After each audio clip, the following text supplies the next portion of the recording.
Hello everybody and welcome to Books.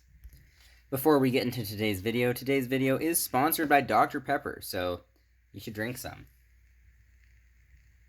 Recently on this channel we have reviewed Shadow and Bone, the first book in the Shadow and Bone trilogy, Siege and Storm, the second book in the Shadow and Bone trilogy, and now for maybe the first time on this channel we will be reviewing the third book. Normally I don't have the patience to get all the way through a trilogy, but yes, we will be summarizing and analyzing Ruin and Rising, the final book in the Shadow and Bone trilogy.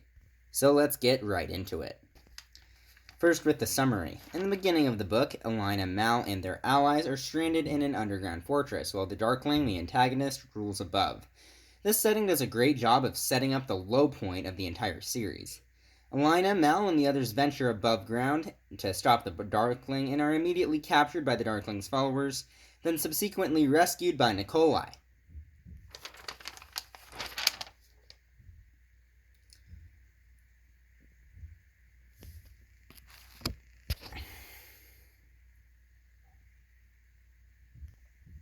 I'm not sure if I mentioned this in my last review, but Nikolai is a very well-written character, probably the best in the series. I really like his personality and the way he acts around other characters. Anyways, Mal, Alina, and the others are taken to Nikolai's base. Alina meets Bagra, her old mentor, who explains that a third amplifier, which can be gotten from killing a beast called the Firebird, is the only way to defeat her son, the Darkling. There's a brief pause in the action, lull point in the book, but then the Darkling shows up once again. Bagra makes a very meaningful sacrifice here, killing herself to distract the Darkling. The Darkling actually mourns her, which is an interesting theme because it proves that the Darkling actually has a soul or some amount left of it. Alina attempts to defeat the Darkling, but the Darkling absolutely wrecks her and she is forced to flee. Now Alina knows for a fact she needs the Firebird to win. I like this because it puts meaning into the little fetch quest that will come from hunting down the Firebird. Alina and Mal, using Mal's supernatural tracking skills, actually managed to track down the Firebird, but when they finally managed to find it, they realized that the Firebird is not the third amplifier, Mal is, and like all beasts that bear amplifiers, he'll actually have to die in order for the amplifier to be used.